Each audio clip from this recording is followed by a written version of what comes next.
कल की क्लास में हम लोग बात किए लाइफ स्पान के बारे में और हमको मालूम चला कि हर एक लाइफ का एक पर्टिकुलर टाइम ड्यूरेशन होता है जिसके बाद वो ख़त्म हो जाता है। ये ना तो कोई साइज से, ना कोई इन्वायरमेंट से, ना हैबिटेट से ऐसा नहीं होता। अलग अलग स्पीशीज का लाइफ स्पान अलग अलग ही होता है। ऐसा माना जाता है कि जो यूनिसेलुलर होते हैं, यूनिसेलुलर जैसे कि अमीबा, हाँ, अमीबा का नाम सुना है आपने। ऐसा माना जाता है कि जो यूनिसेलुलर होते हैं उनकी नेचुरल डेथ नहीं होती, नेचुरल डेथ नहीं होती, ऐसा माना जाता है। देखिए, वैसे तो कोई भी लाइफ इमोर्टल नहीं है, हर लाइफ को कभी न कभी खत्म होना ही है। फिर भी अमीबा जैसे यूनिसेलुलर में नेचुरल डेथ नहीं मिलता।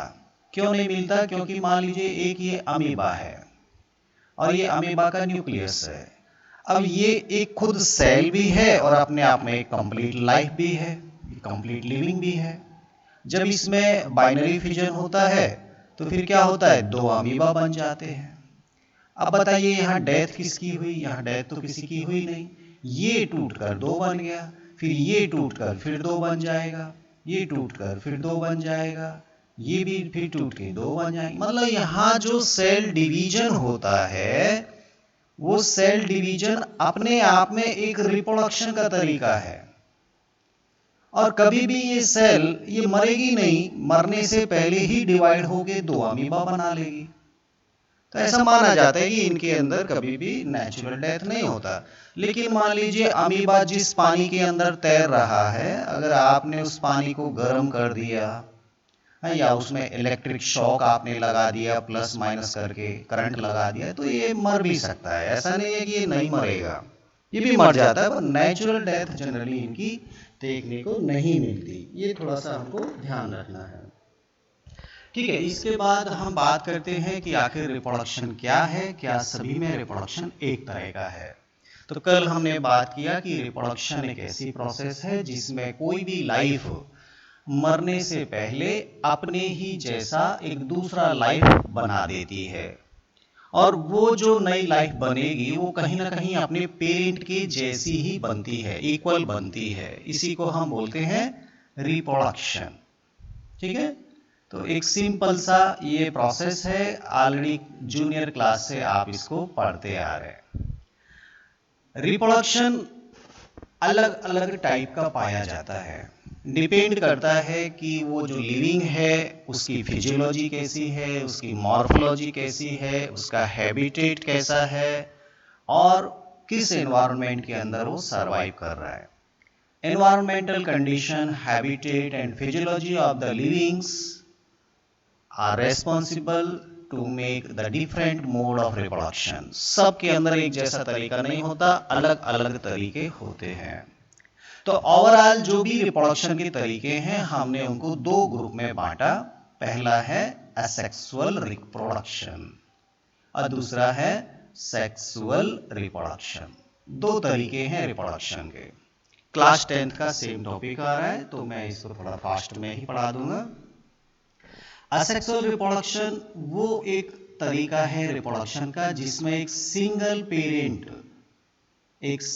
पेरेंट एक न्यू जनरेशन को क्रिएट करता है, न्यू लाइफ को बना सकता है। एक अकेला पेरेंट अगर एक नई लाइफ को बनाता है तो वो असेक्सुअल रिप्रोडक्शन कहलाता है। जबकि सेक्सुअल रिप्रोडक्शन में नई लाइफ बनाने के लिए कम से कम टू टाइप ऑफ पेरेंट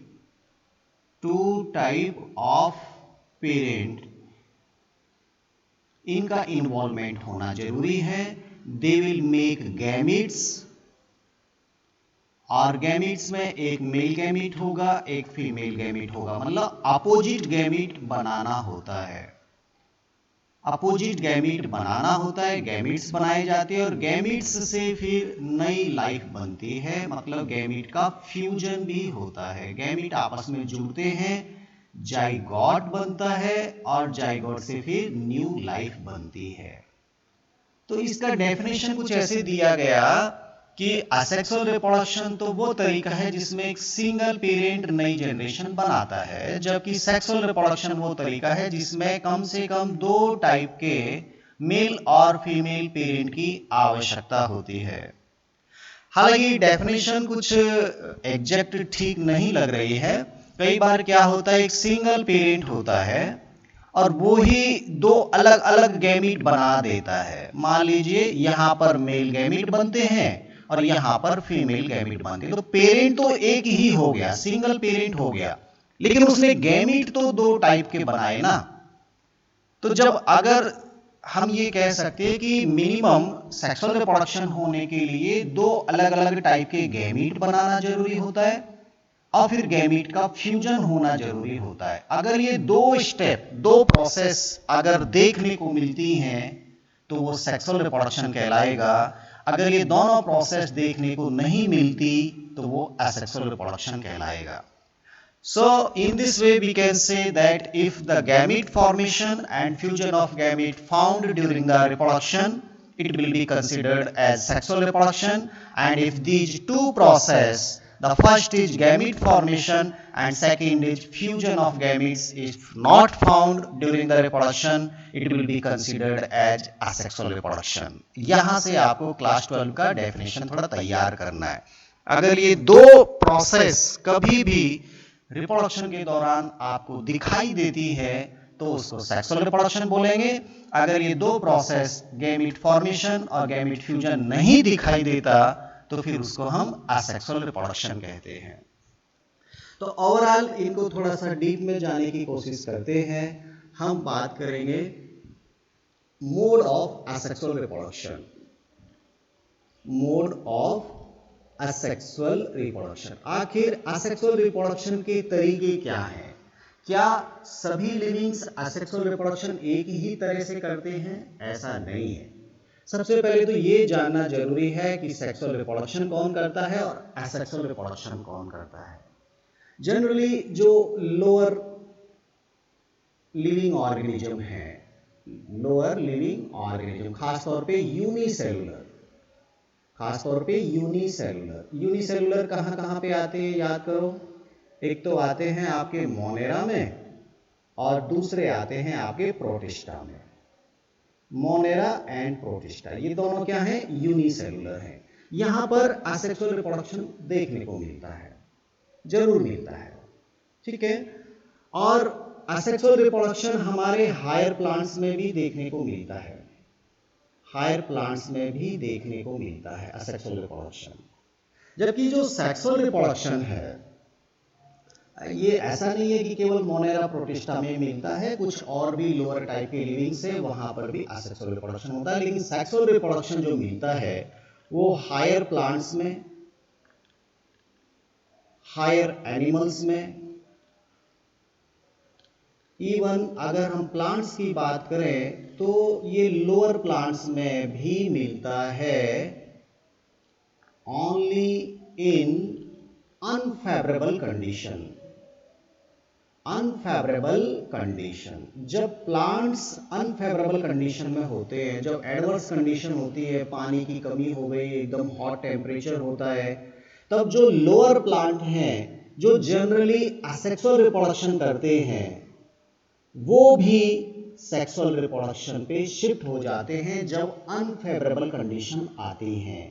जैसे एल्गी है, पानी में है, अब यहाँ पर जब पानी खूब भरा है तो ये सब असेक्सुअल रिप्रोडक्शन करती हैं, खूब सारा स्प्रेड करती है, अपनी ग्रोथ करती है। लेकिन पानी जैसे जैसे ड्राई होने लगता है, सूखने लगता है, टेम्परेचर बढ़ने लगता है, तो यही एल्गी जो पहले असेक्सुअल रिप्रोडक्शन कर रही थी अब ये सेक्सुअल रिप्रोडक्शन करती हैं, और सेक्सुअल रिप्रोडक्शन से उनको वो बेनिफिट मिल जाता है जिससे अपनी लाइफ को सेफ कर पाती हैं, अपनी लाइफ को बचा लेती हैं, सुरक्षित कर लेती हैं। एक्चुअली जब ये सेक्सुअल रिप्रोडक्शन करेंगी तो इसके द्वारा भी गैमीट बनेगा, इसका भी गैमीट बनेगा, गैमीट या जाइगोट बनेगा जो कि एक इनवलप के अंदर सुरक्षित बंद हो जाएगा।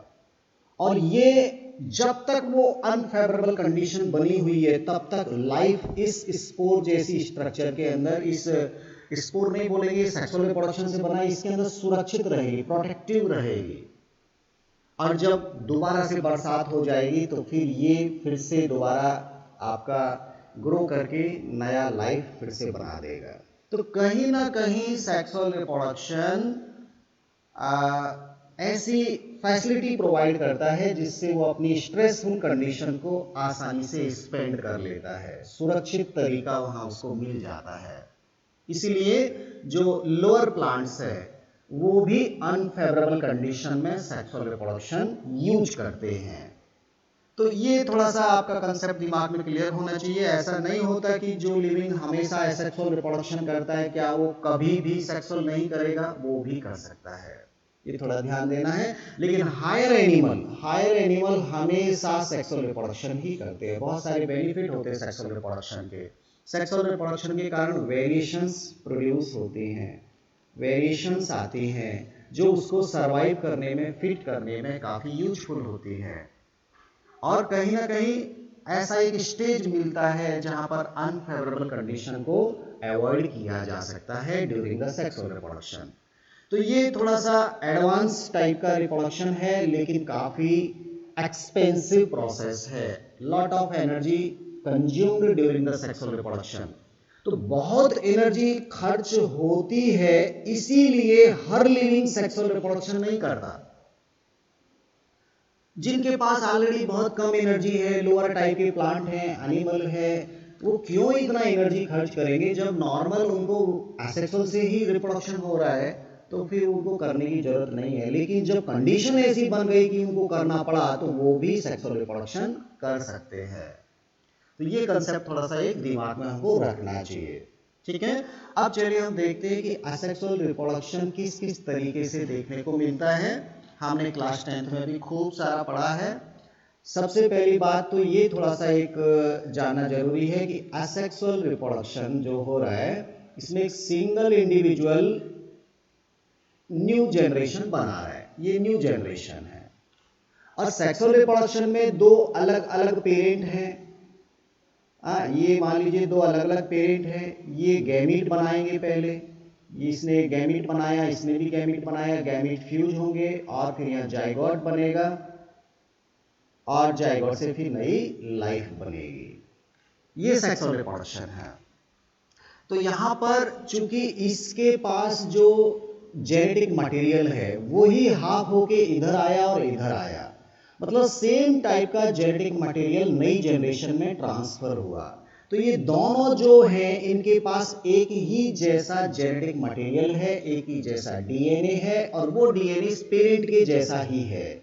इसका मतलब ये सभी आपस में मॉर्फोलॉजिकल भी सिमिलर होंगे, मॉर्फोलॉजिकल भी ये सिमिलर हैं और जेनेटिकली मतलब इनकी जीन्स को भी अगर हम देखें तो वो भी सिमिलर हैं।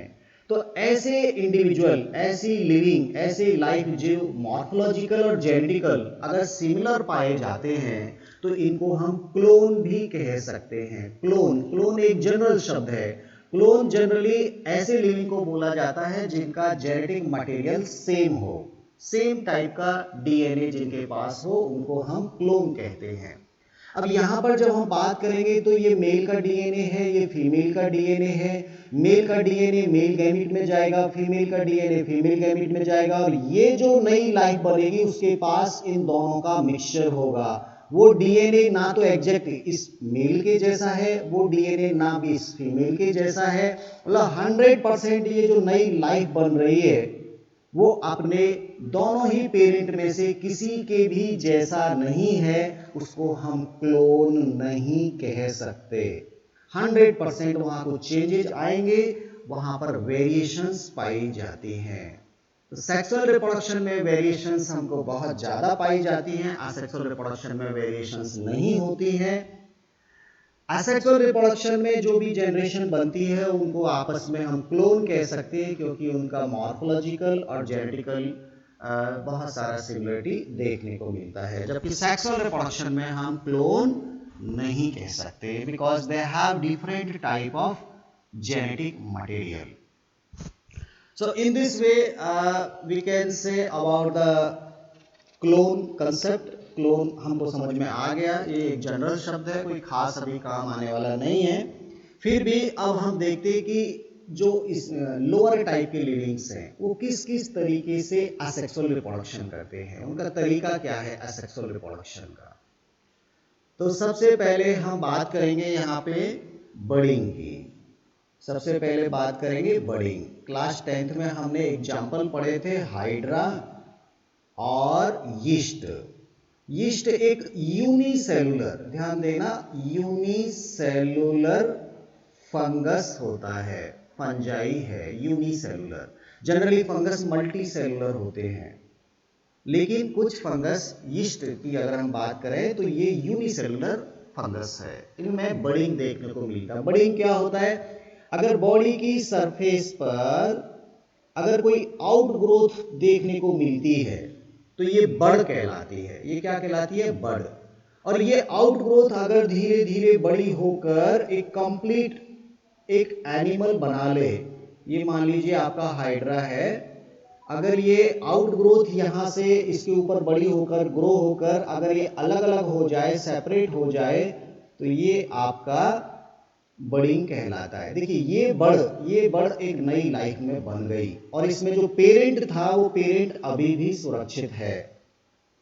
तो ये जो तरीका है ये बर्डिंग कहलाता है। अगर हम यीस्ट की बात करें तो वो यूनिसेलुलर एक फंगस है, इसके पास भी न्यूक्लियस है। इसमें क्या होता है, इसकी बॉडी पे एक छोटी सी आउटग्रोथ ऐसे निकलती है और इसका जो न्यूक्लियस है वो भी डिवाइड होने का तैयारी करता है। फाइनली क्या होता है, इस तरह से ये इसमें इसका न्यूक्लियस का कुछ पार्ट इसमें शिफ्ट होने लगता है। बाद में ये आपका टूटकर इसका न्यूक्लियस यहाँ रह जाएगा, इसका यहाँ रह जाएगा, बाद में ये पेरेंट से ये पार्ट अलग हो जाएगा और दो यीस्ट बन जाएंगे। तो इस तरह से हमने देखा बर्डिंग एक सिंगल इंडिविजुअल नई लाइफ बना सकता है और बॉडी सरफेस पे केवल एक आउटग्रोथ डेवलप होती है और वो आउटग्रोथ ही कंप्लीट लाइफ बन जाती है। इस प्रोसेस को हम बोलते हैं बर्डिंग। तो याद रखना है हमको बर्डिंग। नेक्स्ट हमको थोड़ा सा अगर याद आ रहा है क्लास 10th का, तो हमने फिजन भी पढ़ा था। फिजन का मतलब होता है टुकड़े होना। उसमें हमने खास तौर पे बात किया था बाइनरी फिजन और हमने बात किया था मल्टीपल फिजन। फिजन हमेशा यूनिसेलुलर में पढ़ते हैं। फिजन हमेशा कहाँ पढ़ते हैं, यूनिसेलुलर में। और यूनिसेलुलर में एक्चुअली एक तरह का सेल डिवीजन हो रहा है। अगर दो टुकड़े होते हैं, इसके अगर दो टुकड़े होकर दो लाइफ बनती हैं तो ये बाइनरी फिजन कहलाता है। अगर यूनिसेलुलर के बहुत सारे टुकड़े हो जाएं और हर एक से अलग अलग लाइफ बन जाए तो ये मल्टीपल फिजन कहलाता है। तो बाइनरी फिजन में हमने एग्जाम्पल देखा था अमीबा और मल्टीपल फिजन में हमने एग्जाम्पल देखा था प्लाज्मोडियम। और भी एग्जाम्पल हो सकते, फिलहाल हम केवल इनको जस्ट रिपीट कर रहे हैं, ठीक है। इसके बाद अगर हम बात करें तो कुछ जो एल्गी हैं, एल्गी है या कई सारे प्लांट भी हैं और भी फंगस हैं, एल्गी है, वो असेक्सुअल रिप्रोडक्शन के दौरान कुछ स्पोर बनाते हैं। स्पोर एक्चुअली असेक्सुअल रिप्रोडक्शन में बनते हैं और नॉर्मल बॉडी की सेल वही स्पोर बनाती है। जैसे मान लीजिए मैं एक फंगस की बात करता हूँ, तो फंगस में बहुत सारी इस तरह की सेल मिलकर फिलामेंटस स्ट्रक्चर बनाती हैं। एक फिलामेंट को हम हाइफी बोलते हैं। एक फिलामेंट को क्या बोलते हैं, हाइफी। और मान लीजिए ऐसे फिलामेंट का बहुत बड़ा नेटवर्क है इस तरह का, तो इस नेटवर्क को हम बोलते हैं mycelium. The network of hyphae is called mycelium. तो फंगस के अंदर माइसीलियम होता है। सपोज ये एक फिलामेंट है, अब ये इसमें बहुत सारी सेल हैं जो आपस में जुड़ी हैं, हर सेल के पास न्यूक्लियस है। अब हाइफी का कोई भी एक सेल जो टर्मिनल सेल है वो एनलार्ज करके ग्रो करके बड़ी हो जाती है और उसका जो न्यूक्लियस है वो इसके अंदर डिवाइड करता है। इस तरह से ये सेल मान लीजिए बड़ी हो गई और अब इसका जो न्यूक्लियस है वो डिवीजन करके 1 से 2, 2 से 4, 4 से 8, 8 से 16 इस तरह के डिवीजन करने लगता है। तो देखिए बॉडी की एक सिंगल सेल थी, उसी का न्यूक्लियस डिवाइड होके बहुत सारे न्यूक्लियस बनाया और हर न्यूक्लियस ने अपने चारों तरफ यहाँ पर सेल वॉल साइटोप्लाज्म अपना पर्सनल बना लिया इस तरह से। अब ये जो अंदर स्ट्रक्चर बनी, इन स्ट्रक्चर को ही हम बोलते हैं स्पोर। और जिस स्ट्रक्चर के अंदर ये स्पोर बने, जो थैला है, जो बैग जैसी स्ट्रक्चर है, उसी को हम बोलते हैं स्पोरेंजिया। तो हम कह सकते हैं कि स्पोर हमेशा स्पोरेंजिया के अंदर बनते हैं और sporangia during the asexual reproduction पाया जाता है कुछ फंगस में और कुछ एल्गी के अंदर। फंगस और एल्गी के अंदर जनरली स्पोर पाए जाते हैं। अलग अलग टाइप के स्पोर होते हैं। हमने क्लास 11th में फंगस अलग अलग पढ़ा था, कुछ एंडोजीनस, कुछ एक्सोजीनस। फिर भी हमको 2-3 टाइप के स्पोर के नाम याद रखना है। ऐसे स्पोर मान लीजिए ये निकल कर बाहर आया और इसके ऊपर ये सीलिया और फ्लैजेला हैं जो वाटर में मूव कर सकते हैं, तो फिर हम इनको जू स्पोर कहेंगे। हम इनको क्या बोलेंगे? जू स्पोर। जू का मतलब मोटाइल, जो चल सकता है। ये मोटाइल होता है, मूवमेंट कर सकता है। तो अलग अलग टाइप के जब हम स्पोर के नाम पढ़ते हैं तो एक कॉमन नाम हमारे पास आता है जू स्पोर। जब हम पेनिसिलियम की बात करते हैं, जब हमारे पास पेनिसिलियम होता है, ये क्या है? पेनिसिलियम एक फंगस है। पेनिसिलिन मेडिसिन मिला था इस फंगस से। तो इसके अंदर भी स्पोर बनते हैं। उन स्पोर को हम कॉनिडिया बोलते हैं। कॉनिडिया, ये नाम भी आपको याद होगा पहले से, पुराने जमाने से। हाँ, कॉनिडिया हो गया, जू स्पोर हो गया। तो ये कुछ अलग अलग टाइप हैं असेक्सुअल रिप्रोडक्शन करने के। अगर हम बात करें हमारा जो स्पंज होते हैं, अब असेक्सुअल रिप्रोडक्शन का एक और तरीका देखने को मिलता है। ये थोड़ा सा आपको एग्जांपल याद रहे, आपसे पूछा जा सकता है पेनिसिलियम में असेक्सुअल रिप्रोडक्शन के दौरान क्या बनता है, तो नाम याद रहना चाहिए, कॉनिडिया बनते हैं। हाँ, एक और तरीका है जिसका नाम है जेम्यूल। ये शब्द भी बहुत पूछा जाता है। जेम्यूल, जेम्यूल मिलता है पॉरीफेरा में। पॉरीफेरा क्या होते हैं आपको याद होगा? एनिमल होते हैं जो नॉन मोटाइल होते हैं, समुद्र के अंदर इस तरह के सरफेस पर चिपके हुए।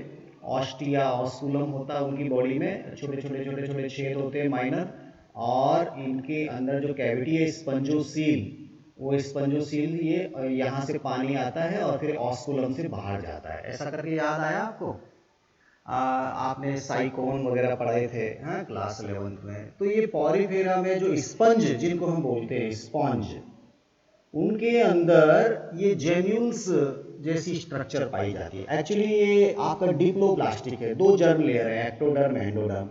तो यहाँ पर कुछ इसमें ये सेल, स्पेशल सेल बन जाती हैं इसकी बॉडी के अंदर, और इन सेल के अंदर ये छोटे छोटे छोटे छोटी कई सारी सेल ग्रुप इकट्ठा बन जाती हैं और इन स्ट्रक्चर को, जैसे ये मान लीजिए कुछ इस तरह की एक स्ट्रक्चर देखने को बन जाती है। अब इसमें cell cell cell cell cell, और ये जो स्ट्रक्चर बनी ये स्पंज सील में जाके यहाँ से ये जो बन रहे, इनको हम बोलते हैं, इस पूरी यूनिट को, ये जो पूरी यूनिट बनी इसको हम बोलते हैं जेम्यूल। जेम्यूल से ये सेल रिलीज होके फिर ऑस्कुलम से बाहर चली जाती हैं और फिर वो एक नया स्पंज बना सकती हैं। तो ये बॉडी के अंदर इस तरह की ये सेल पाई जाती हैं। ये अब देखिए जो बड़ बनी थी हाइड्रा में, वो बड़ तो बनी थी बाहर, और ये बड़ बन गई बॉडी के अंदर, और इसमें से वो सेल निकलकर ये नया स्पंज बना रही हैं। इनका नाम बस याद रखिए, इसको बोलते हैं जेम्यूल। आपकी बुक में एक डायग्राम भी बना है, एक इस तरह की बॉल जैसे बनाई है, उसमें एक ओवरी जैसी स्ट्रक्चर बनाई है। ये आपको थोड़ा सा याद रखना है। इसके अंदर ये जो सेल है अंदर, ये सेल ही अपने आप में एक नया स्पंज बनाने की पावर रखती है। और ये पूरा स्ट्रक्चर, ये जो पूरा स्ट्रक्चर है, ये आपका जेम्यूल कहलाता है। तो आपसे पूछा जाएगा कि जेम्यूल कहाँ मिलता है? जेम्यूल मिलता है स्पंज के अंदर, पॉरीफेरा के अंदर मिलता है। ये नाम आपको याद हो गया। चलिए इसके बाद हम थोड़ा सा बात करते हैं वेजिटेटिव प्रोपेगेशन की, जो मिलता है प्लांट के अंदर।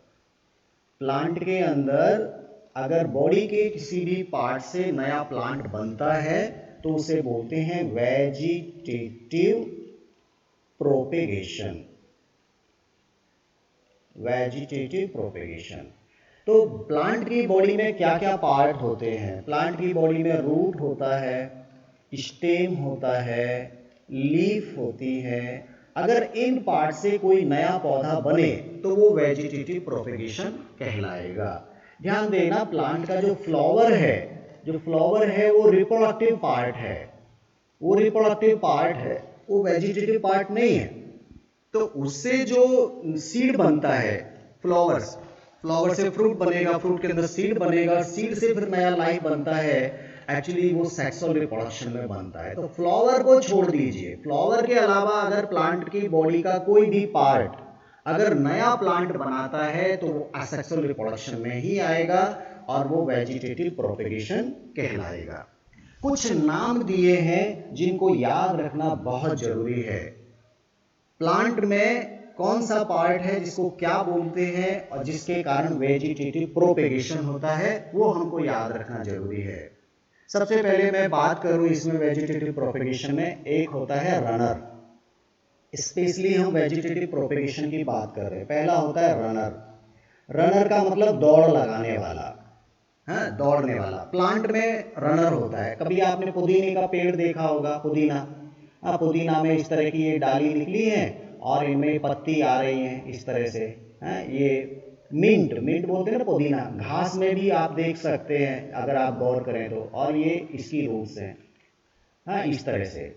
अब आप देखेंगे कि यहाँ से ये कुछ स्पेशल स्टेम ब्रांच निकलती है जो इस तरह रन करती है और दूर जाकर फिर से जमीन को टच कर देती है, और जमीन को टच जहां पे करेगी वो स्टेम, आप देखिए इस तरह से यहाँ पर रूट बन जाएंगी और फिर यहाँ से नई ब्रांच आना शुरू हो जाएंगी इस तरह से।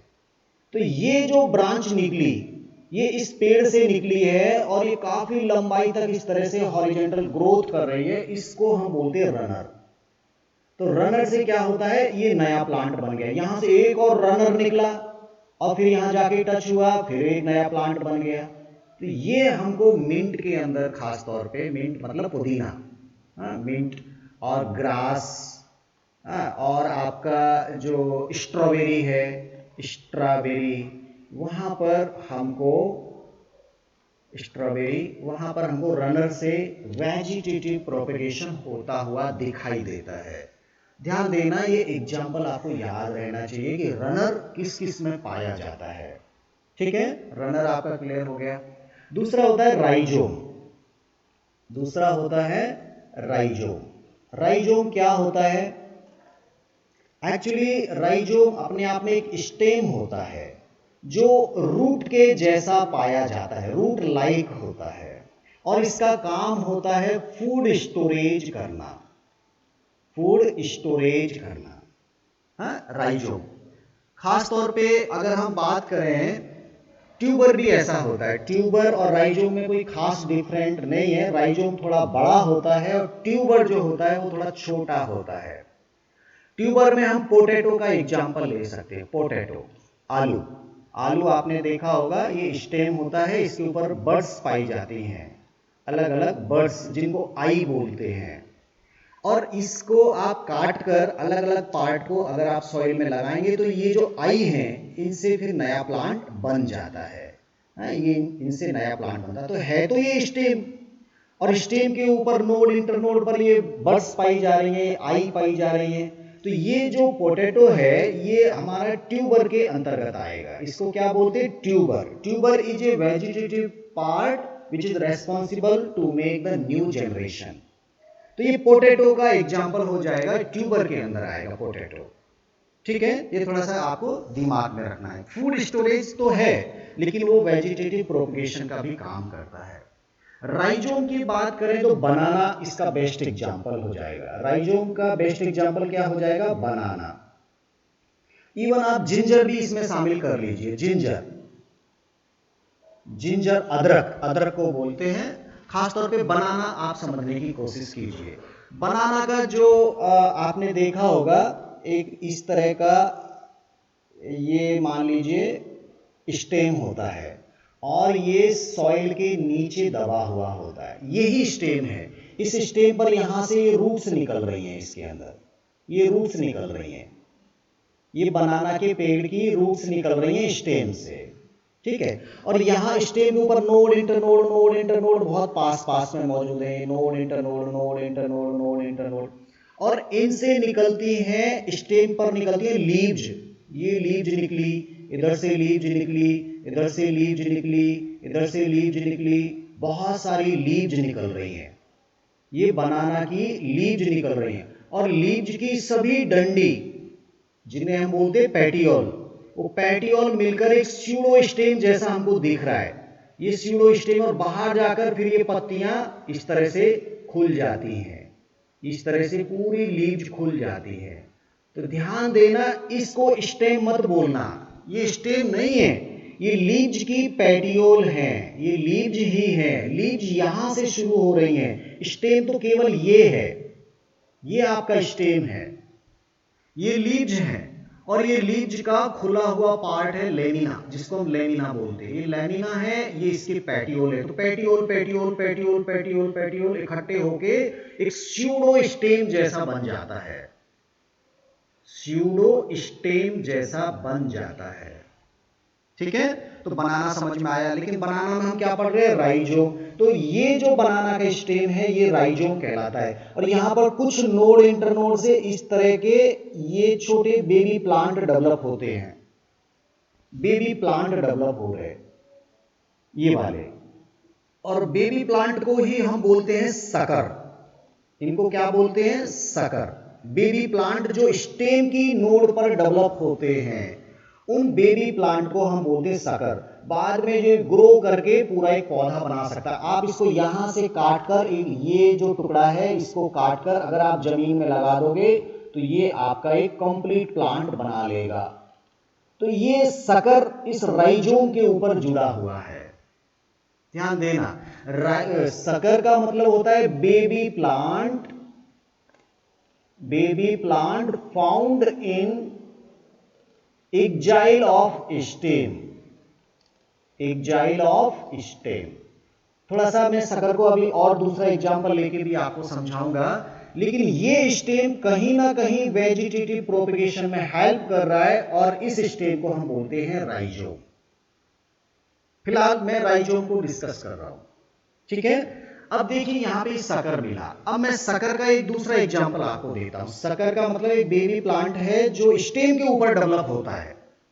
जैसे आपने टमाटर का पौधा देखा होगा, टमाटर का पौधा है, ये स्टेम है, ये इसकी एक ब्रांच है, इस ब्रांच पे ये कुछ पत्ती पत्ती आ रही हैं इस तरह से, मान लीजिए ये एक टमाटर का पौधा। आप देखेंगे कि इस मेन स्टेम से जो एक ब्रांच निकली, इस ब्रांच के यहां पर कई बार एक छोटा सा पौधा निकलता है जिस पर पत्तियां लगी होती हैं, और ये एक्जाइल से निकल रहा है, इस स्टेम के एक्जाइल से ये डेवलप हो रहा है। आप इस पौधे को यहां से तोड़कर जमीन में लगाएंगे तो आपको एक नया पौधा मिल जाएगा। It is the baby plant found on the axil of the stem. Stem की एक्जाइल पे अगर एक बेबी प्लांट देखने को मिल रहा है तो ये बेबी प्लांट आपका कहलाएगा सकर, SUCKER। सकर का बेस्ट एग्जांपल टोमेटो आप दे सकते हैं। हाँ, आप गुलदाउदी, गुलदाउदी का नाम सुना? बहुत अच्छे फूल आते हैं, क्राइसैंथेमम बोलते हैं, क्राइसैंथेमम, गुलदाउदी, गुलदाउदी का पौधा, टमाटर का पौधा, हाँ, ये आप सकर में इस्तेमाल कर सकते हैं। ट्यूबर मैंने बताया, ट्यूबर पोटैटो हो जाएगा, ट्यूबर में कौन आएगा? पोटैटो आ जाएगा। और बल्ब, खास तौर पे बल्ब की बात करते हैं, बल्ब से भी वेजिटेटिव प्रोपेगेशन होता है। अब बल्ब का बेस्ट एग्जांपल आपका हो जाएगा ओनियन। बल्ब का बेस्ट एग्जांपल क्या हो जाएगा? ओनियन।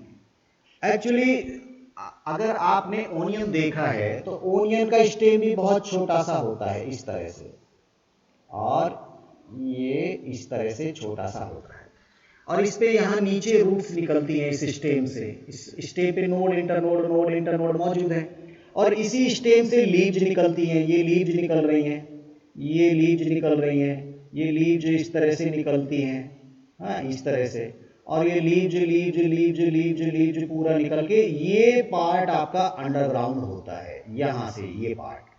एक्चुअली जो हम पार्ट खाते हैं वो लीव्स होती हैं, और ये जो अंदर पार्ट है, ये जो छोटा सा पार्ट है, ये इसका स्टेम होता है और ये इसकी रूट्स होती है। अब हम क्या पढ़ रहे हैं? बल्ब। इस पूरी यूनिट को हम बल्ब कहते हैं। इस पूरी यूनिट को क्या बोलते हैं? बल्ब। और इस बल्ब को अगर हम जमीन में गाड़ दें, अगर इस पूरे बल्ब को हम जमीन में गाड़ दें तो ये आपका एक नया प्लांट बना सकता है। एक्चुअली इसके अंदर ये जो स्टेम है वो इस तरह से निकल कर आएगा और फिर उस पर लीव्स वगैरह डेवलप हो जाएंगे। तो ये कहीं ना कहीं पूरा का पूरा बल्ब जब ये जमीन में पड़ा रहेगा तो अनफेवरेबल कंडीशन को आसानी से निकाल सकता है। मान लीजिए ये अगर ओपन पड़ा होता, खराब हो जाता गर्मी में, सर्दी में, लेकिन ये जमीन में पड़ा रहेगा तो सुरक्षित रहेगा। जब फेवरेबल कंडीशन आएंगी तो फिर से इस पे वही पत्तियां बन जाएंगी और फिर से आपका पौधा सुरक्षित रहेगा। तो ये पूरा लीव्स वाला जो ये पार्ट है, एक्चुअली लीव्स में फूड स्टोरेज रहता है इसमें, और यही पार्ट हम खाते हैं, ये आपका बल्ब कहलाएगा। ठीक है, थोड़ा दिमाग में रखना है बल्ब। एक और शब्द यहां पे दिया है बल्बिल। बल्बिल, बल्बिल खासतौर पे मिलता है अगेव के अंदर। बहुत सारे पौधे हैं जहां पर आपको बल्बिल देखने को मिलेगा। बल्बिल क्या होता है? एक ये भी बिल्कुल बेबी प्लांट जैसा है, पर वो सीड जैसी स्ट्रक्चर में गुच्छों में पाया जाता है। एक क्लस्टर ऑफ फ्लावर जैसा ये पाया जाता है। अगेव का एक फोटो दिया है बुक में। एक्चुअली जो प्लांट होता है, प्लांट में ये मान लीजिए स्टेम निकला, जैसे टमाटर में मैंने आपको सकर बताया था। यहाँ पे क्या होता है? इस तरह के छोटे छोटे सीड जैसे बन जाते हैं और हर सीड में एक इस तरह का बेबी प्लांट लगा है। ये बॉल जैसी अगर देखने को मिल रही है और बॉल में से अगर प्लांट निकल रहा है तो ये बल्बिल कहलाएगा। ये बल्बिल, बॉल जैसी स्ट्रक्चर जो स्टेम के एक्जाइल में लगी है। देखिए यहां पर अगर ये सीधा एक पेड़ निकलता तो ये हो जाएगा सकर, जैसे टमाटर में था। अगर यहां पर ये बॉल जैसा निकला है, और बॉल भी कई बार बहुत सारे गुच्छों में पाई जाती हैं इस तरह से, तो ये हर एक यूनिट अपने आप में एक नया प्लांट बना सकती है। बस इस बॉल को आप निकाल के मिट्टी में गाड़ दो तो ये एक नया प्लांट बन जाएगा। These are bulbils, especially found in agave। agave का एग्जाम्पल याद रखिएगा। तो आज का टॉपिक जरूर बहुत स्लो स्पीड से चला, लेकिन इसमें कई अलग अलग नाम थे जो बच्चों को बहुत ज्यादा कंफ्यूज करते हैं। अभी भी वेजिटेटिव प्रोपेगेशन कंप्लीट नहीं हुआ है। अभी एक और बहुत इंपॉर्टेंट वेजिटेटिव प्रोपेगेशन का नाम अभी छूटा है, जिसे बोलते हैं ऑफसेट। ऑफसेट, और इसका बेस्ट एग्जांपल है ऑफसेट का जलकुंभी का पौधा, जिसे हम बोलते हैं आइकोर्निया। जलकुंभी को क्या बोलते हैं? आइकोर्निया। आइकोर्निया प्लांट, हिंदी में बोलते हैं जलकुंभी। इसके बहुत सारे नाम हैं। इसी को हम बोलते हैं terror of Bengal. Terror of Bengal. और इसी पौधे को हम बोलते हैं वाटर हाइकेंथ। ये एक ही पौधे के अलग अलग नाम हैं जो आपको आने चाहिए। इसके अंदर वेजिटेटिव प्रोपगेशन होता है बाय ऑफसेट। एक्चुअली पानी के अंदर एक पौधा मिलता है जो बड़ा अट्रैक्टिव होता है। पान के पत्ते की जैसी शेप होती है उसकी, एकदम चटकदार ग्रीन लीव्स होती हैं और बहुत ही अट्रैक्टिव फ्लावर उसमें आते हैं। तो उसी अट्रैक्शन के चलते हम इस प्लांट को हमारे इंडिया में ले आए और हमारी वाटर बॉडी में हमने इंट्रोड्यूस कर दिया। और हमारे यहाँ नदी तालाब में जब ये पौधा आया तो इतना स्पीड से इसने वेजिटेटिव प्रोपेगेशन किया कि हमें अब हमारे तालाब को साफ करने की प्रॉब्लम आ गई। एक साइड में इसको साफ करते हटाते, दोबारा से फिर से दोबारा ग्रो हो जाता है। भयंकर रूप से इसकी स्पीड बहुत तेज है वेजिटेटिव प्रोपेगेशन करने की। एक तरह का प्रॉब्लम हमारे लिए बन चुका है। हमारी वाटर बॉडी से हम इसको हटा नहीं पा रहे, इसको साफ नहीं कर पा रहे। पूरा वाटर बॉडी की सरफेस पे फैल जाता है ये ग्रीन ग्रीन कलर का पूरा पौधा। और उसी के चलते जो दामोदर घाटी परियोजना है बंगाल में, वेस्ट बंगाल में दामोदर घाटी परियोजना, वहां जो डैम बना है उस डैम की जो स्टोरेज पानी है वहां पर ये बहुत ज्यादा ग्रो करती है हर साल। और जब डैम के गेट खोले जाते हैं, बरसात होती है तो पानी बढ़ता है डैम में, तो गेट खोलते हैं तो ये प्लांट उस पानी के फ्लो को रोक देता है, चौक कर देता है, पानी सही ढंग से फ्लो नहीं कर पाता, जिसके कारण बंगाल में हर साल फ्लड आ जाता है, बाढ़ आ जाती है इस प्लांट के कारण। अगर ये प्लांट नहीं होता तो पूरा पानी डैम से निकल जाता और कोई प्रॉब्लम नहीं होती। इसीलिए इस प्लांट को हम टेरर ऑफ बंगाल नाम दिया। बंगाल का एक तरह का टेरर है ये, बहुत डरावना सिचुएशन पैदा कर देता है ये पौधा बंगाल के अंदर। वाटर हाइकेंथ, हाइकेंथ मतलब होता है स्मॉल साइज के लॉट ऑफ फ्लावर, एक साथ सुगंधित फूल पैदा करने वाला जो पौधा होता है पानी के अंदर, उसको बोलते हैं वाटर हाइकेंथ। हाइकेंथ का मतलब स्मॉल साइज फ्रेग्रेंस फ्लावर, खुशबू वाला छोटी छोटी साइज का गुच्छे में जो फूल आते हैं, ऐसे पौधे को हम बोलते हैं वाटर हाइकेंथ। एक्चुअली जो हमारा जलकुंभी पौधा है वो ऐसा ही पौधा है। आइकोर्निया भी इसको हम बोलते हैं, आइकोर्निया। हाँ, ये इसका बायोलॉजिकल नेम हो जाता है। इसके अंदर जो वेजिटेटिव प्रोपगेशन होता है वो बाई ऑफसेट होता है। ऑफसेट बोले तो मान लीजिए एक मैच्योर प्लांट है ये वाला, इसका एक स्टेम पानी की सरफेस पे इस तरह से जाएगा और फिर एक बेबी प्लांट बना देगा, फिर बेबी प्लांट जाएगा, फिर एक नई जगह पे बना देगा, फिर एक जाएगा, फिर एक नई जगह बनाएगा। ये वेजिटेटिव प्रोपगेशन है।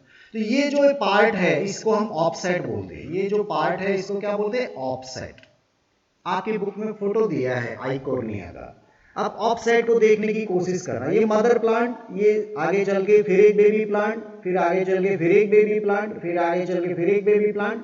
तो हर एक बेबी प्लांट का जो ये यूनिट है ये आपका ऑफसेट कहलाता है।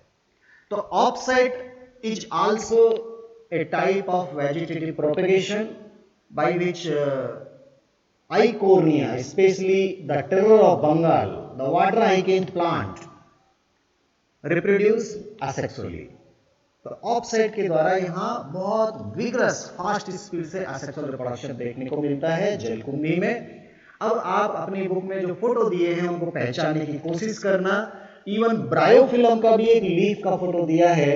ब्रायोफिल्म की पत्ती से भी वेजिटेटिव प्रोपेगेशन होता है। हमने ब्रायोफिल्म देखा था क्लास 10th में। और यहाँ पर ये जो इसके मार्जिन है, यहाँ पे जो ये है, यहाँ से कुछ बेबी प्लांट तैयार होते हैं।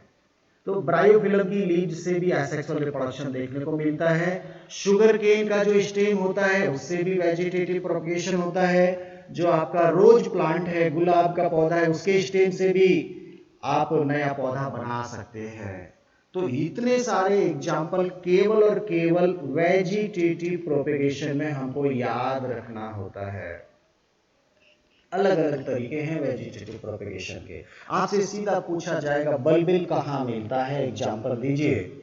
तो बल्बिल मिलेगा अगेव के अंदर। आपसे पूछा जाएगा रनर कहाँ मिलता है, रनर मिलेगा ग्रास, मिंट, स्ट्रॉबेरी। हाँ, ट्यूबर कहाँ मिलता है, पोटैटो। सकर कहाँ मिलता है, टोमेटो। टोमेटो भी हो जाएगा, क्राइसेंथेमम, गुलदाउदी हो जाएगा। राइजोम कहाँ मिलता है, जिंजर में, बनाना में। तो ये अलग अलग तरीके हैं असेक्सुअल रिप्रोडक्शन करने के। फिर भी मैंने आपको बताया कि प्लांट चाहे असेक्सुअल रिप्रोडक्शन करे, लेकिन जब एडवर्स कंडीशन आती है तो वो भी सेक्सुअल रिप्रोडक्शन करना शुरू कर देता है, ताकि अपनी लाइफ को सुरक्षित कर ले एक प्रोटेक्टिव कवर में। क्योंकि जब जाइगोट बनेगा सेक्सुअल रिप्रोडक्शन में तो वो एक एनवलप के अंदर बंद रहेगा, सुरक्षित रहेगा, जो अनफेवरेबल कंडीशन को अवॉइड करने में हेल्प करेगा। तो ये बेनिफिट है सेक्सुअल रिप्रोडक्शन का। फेवरेबल कंडीशन में असेक्सुअल रिप्रोडक्शन ही करते रहेंगे क्योंकि ये आसान है, एनर्जी कम खर्च होती है।